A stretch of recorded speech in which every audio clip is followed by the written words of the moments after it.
আপনারা দেখেন অনেকেই ইউটিউব করেন এবং আমার মনে হয় যে অনেকেই সবারই ইউটিউব আছে ভাইয়া, তারেক মাহমুদ মনির আছে। ওকে সবাই মনে হয় কম বেশি এডিট করেন। এডিট ছাড়া কেউ, কিংবা আমি কলম লিখতাম, কলমের শব্দ চয়নের কাটাকাটি ছাড়া ওদের লিখতাম না। সো দ্যাট আমি ওই প্রোগ্রামটা করছিলাম লাইভ, এবং আমার মনে হয় যে আমি বোধহয় ততক্ষণে 20-25 মিনিট কথা বলে ফেলেছিলাম সবার সঙ্গে এবং অগণিত প্রশ্ন নিয়েছিলাম। এবং আপনি যে কথাটা বললেন, আমি আমার প্রশ্নে আপনি যা বলেছেন আমি তাই আসলে বলেছি, যে যতক্ষণ মিরাজ আছে ততক্ষণ সুযোগ নেই। তো রাতে যখন আমি গেলাম, চিটং গেলাম খেলা দেখতে, এরা খেলছিল আমাদের প্রস্তুতি ম্যাচগুলো, তো রাতের বেলা আমি গিয়ে দেখলাম, তখন আমার মনে হলো যে আমি 3টে শব্দ ভুল করেছি। বলা উচিত ছিল যতক্ষণ মিরাজ আছে ততক্ষণ মুসাদ্দেকের চান্স অনেক স্লিম চান্স।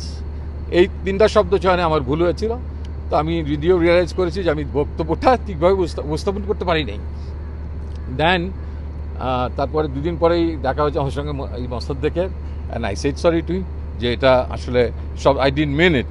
ভালোই হলো আপনি প্রশ্নটা রেজ করে, একদিক দিয়ে ভালোই হলো। সো তার সঙ্গে আমি ওই দিন 48 আওয়ার্স এই বার্তাটা পৌঁছে দিতে পেরেছিলাম।